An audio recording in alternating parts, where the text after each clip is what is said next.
អត្ថបទអំពីការធ្វើអត្តឃាតអត្ថបទនេះខ្ញុំសូមជូនពិសេសសម្រាប់សង្គមបច្ចុប្បន្នដែលរួមមានកត្តារួមផ្សំដ៏ច្រើនសូមកុំចាំដល់បាត់បង់ទើបនិយាយថាស្ដាយក្រោយទាំងនេះជាមូលហេតុនៃការធ្វើអត្តឃាតខ្លួនឯងនិងការបង្ការមិនឲ្យមានការធ្វើអត្តឃាតបន្តជាដំបូងខ្ញុំសូមលើកយកមូលហេតុនៃការធ្វើអត្តឃាតជាមុនសិនទាំងនេះជាមូលហេតុសំខាន់មួយចំនួនដែលខ្ញុំបានសិក្សាស្រាវជ្រាវមកទី1សម្ពាធការងារមានភារៈបន្ទុកខ្ពស់លើសពីសមត្ថភាពយើងមិនមានសមតុល្យជីវិតនិងការងារគឺមានន័យថាធ្វើការលះលប់រហូតសំបីគ្មានពេលវេលាផ្ដល់ឲ្យគ្រួសារនិងខ្លួនឯងផ្ទាល់2ការរំលោភបំពានឬរើសអើងក្នុងសង្គមការងារជួបការរើសអើងពីជំនួយការឬអ្នកគ្រប់គ្រងត្រូវរើសអើងផ្លូវភេទឬសញ្ជាតិត្រូវជាប់ក្នុងបរិយាកាសការងារមិនមានសុវត្ថិភាពផ្លូវចិត្តឬការបង្ខិតបង្ខំ3ការខកចិត្តឬបរាជ័យក្នុងការងារបាត់បង់ការងារឬត្រូវថ្នាក់លើបញ្ឈប់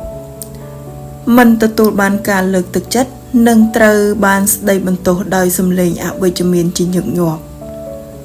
មានអារម្មណ៍ថាខ្លួនឯងគ្មានតម្លៃឬមិនអាចរក្សាការងារបាន4បញ្ហាសុខភាពផ្លូវចិត្តដែលទាក់ទងនឹងការងារនិងគ្រួសារជួបបញ្ហានៅក្រុមហ៊ុនឬរោងចក្រដែលពិបាកដោះស្រាយនិងមកទទួលសម្ពាធមិនទុកចិត្តពីគ្រួសារឬឪពុកម្ដាយមិនទទួលបានជំនួយនៃការគាំទ្រផ្លូវចិត្តពីគ្រួសារបុគ្គលិកខ្លួនឯងឬថ្នាក់លើគ្មានការយោគយល់អំពីគ្រួសារដែលបង្ខំឲ្យធ្វើនេះធ្វើនោះដោយពុំខ្វល់ពីសុខភាពផ្លូវចិត្តរបស់យើងទាល់តែសោះ5បញ្ហាហិរញ្ញវត្ថុប្រាក់ខែមិនគ្រប់គ្រាន់មានបំណុលច្រើនគ្មានការងារបាត់បង់ចំណូលចំណាំសូមកុំប្រព្រឹត្តល្បែងស្រាស្រីឬអ្វីផ្សេងទៀតដែលមាននៅក្នុងសង្គមចំណុចទាំងនេះគ្រាន់ជាផ្នែកតូចមួយដែលបណ្ដាលឲ្យផ្លូវចិត្តយើងទន់ខ្សោយតែប៉ុណ្ណោះនៅមានបញ្ហាច្រើនដែលកើតឡើងចំពោះយើងទាំងអស់គ្នាផ្សេងគ្នាតែប្រសិនបើយើងឬនរណាម្នាក់ដែលយើងស្គាល់កំពុងមានអារម្មណ៍ឯកោឬគិតថាបញ្ចប់ជីវិតសូមស្វែងរកជំនួយពីអ្នកជំនាញផ្លូវចិត្តដែលមានដូចជាយោបល់ពីមិត្តភ័ក្តិមនុស្សពិសេសឬអង្គការជួយសង្គ្រោះបន្ទាន់ដែលជួយការពារដល់អ្នកបាក់ទឹកចិត្តទាំងអស់ចំណុចបន្ទាប់ខ្ញុំសូមលើកយកពីវិធីបង្ការការធ្វើអត្តឃាតដែលពាក់ព័ន្ធនឹងការងារត្រូវមានបច្ចេកទេសច្រើនមុខ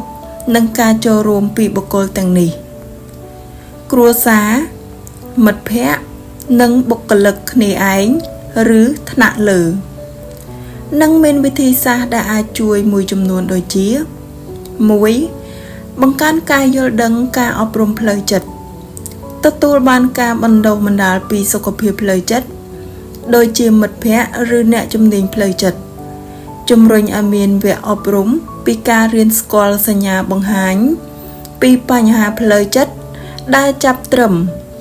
វ័យ14-15ឆ្នាំឡើងទៅសូមបើកចិត្តនិងកែសម្រួលរាល់កំហុសឆ្គងដែលបានធ្វើនិងរៀនទទួលស្គាល់ការពិត2ផ្ដល់បរិយាកាសការងារដែលមានការគាំទ្រជារួមគួរបង្កើតវប្បធម៌ការសាទរនិងការគាំទ្រនៅកន្លែងការងារអនុញ្ញាតឲ្យបុគ្គលិកចែករំលែកអារម្មណ៍ដោយគ្មានការភ័យខ្លាចផ្ដល់ពេលវេលាដល់បុគ្គលិកសម្រាប់ការប្រកបជីវិតផ្ទាល់ខ្លួន3ផ្ដល់សេវាពិគ្រោះយោបល់ផ្លូវចិត្តនៅអ្នកជំនាញផ្លូវចិត្តឬក្រុមជំនួយផ្លូវចិត្តក្នុងអង្គភាពផ្ដល់ជំនួយ ក្នុងស្ថានភាពបន្ទាន់ផ្ដល់លេខទំនាក់ទំនងសំខាន់ដែលអាចខលបានរៀងរាល់ពេល 4. ធ្វើការប្រស្រ័យតាក់ទងជាទៀងទាត់អ្នកគ្រប់គ្រងគួរមានការនិយាយទៀងទាត់ជាមួយនឹងបុគ្គលិកធ្វើកិច្ចប្រជុំតិចតួចដើម្បីឆែកអារម្មណ៍និងសុខភាពផ្លូវចិត្តរបស់បុគ្គលិក 5. ផ្ដល់ជំនួយចំពោះបុគ្គលដែលមានហានិភ័យចំណុចនេះគឺសំដៅទៅលើមនុស្សដែលមានសញ្ញានៃការធ្វើអត្តឃាតរួមមានមនុស្សធ្លាប់តែនិយាយជាមួយអ្នកដទៃបែរជាមិនសូវនិយាយគាត់គិតថាគ្មាននរណាម្នាក់ខ្វល់ពីគាត់ឲ្យសម្ភារៈដ៏មានតម្លៃទៅកាន់អ្នកដទៃឬចេញពាក្យចុងក្រោយសូមធ្វើការប្រស្រ័យតាក់ទងដោយក្តីមេត្តានិងសុចរិតជួយស្វែងរកជំនួយពីអ្នកជំនាញឬផ្ញើសេវាសង្គ្រោះបន្ទាន់ 6. ក្រុមគ្រួសារជាផ្នែកសំខាន់បំផុតម្ដាយឪពុកគួរផ្ដល់ក្តីស្រឡាញ់និងការយកចិត្តទុកដាក់ចំពោះកូនប្រពន្ធឬប្តីកុំចំណាយពេលវេលារករឿងគ្នាប្រសិនបើប្តីប្រពន្ធឆ្ងាយគ្នាព្រោះយើងមិនបានដឹងទេថាគាត់ជួបបញ្ហាអ្វីខ្លះមានរឿងអ្វីខ្លះអ្នកក្បែរខ្លួនគាត់ឬក្រុមការងារសហការឬអត់ព្យាយាមយល់ពីស្ថានភាពគាត់តាមដានសុខភាពផ្លូវចិត្តផ្ដល់កម្លាំងចិត្តដល់គាត់ឲ្យច្រើនជាងការស្ដីបន្ទោសប្តីឬប្រពន្ធមានចិត្តស្មោះត្រង់ឲ្យគ្នាមូលហេតុដែលខ្ញុំនិយាយអំពីទំនាក់ទំនងស្នេហានេះព្រោះខ្ញុំផ្ទាល់ប្រសិនជួបបញ្ហានេះបាត់បង់ទាំងកម្លាំងកាយទាំងកម្លាំងចិត្តទាំងនេះជាមូលហេតុបញ្ជាការធ្វើអត្តឃាតមួយចំនួនសង្ឃឹមថាបងប្អូនទាំងអស់នឹងសិក្សាឲ្យបានស៊ីជម្រៅបន្ថែមចំណុចសំខាន់បំផុតខ្លួនឯងត្រង់នេះសំដៅលើការអត់ធ្មត់ចំពោះផ្លូវចិត្តខ្លួនឯងយើងត្រូវចាំថាយើងអាចផ្ដល់ក្តីស្រឡាញ់ឲ្យអ្នកដទៃបានចុះហេតុអ្វីយើងមិនអាចផ្ដល់ក្តីស្រឡាញ់ឲ្យខ្លួនឯងបានជាចុងក្រោយល្បែងស៊ីសងយើងទាំងអស់គ្នាមិនអាចយកជីវិតយើងទៅភ្នាល់នឹងល្បែងទាំងនោះបានទេព្រោះល្បែងជាផ្នែកដ៏ធំនិងមូលហេតុនៃការធ្វើអត្តឃាតដោយគ្មានលក្ខខណ្ឌនាងខ្ញុំសូមអរគុណសម្រាប់ការចំណាយពេលវេលាដ៏មានតម្លៃរបស់បងប្អូនចំពោះការស្ដាប់អត្ថបទរបស់នាងខ្ញុំសង្ឃឹមថានឹងជួយបងប្អូនបានមួយចំនួនរួមនឹងការពិចារណាយ៉ាងស៊ីជម្រៅសូមជូនពរបងប្អូនមានសុខភាពល្អផ្លូវចិត្តរឹងមាំដើរទៅមុខនិងជោគជ័យគ្រប់ភារកិច្ចសូមអរគុណ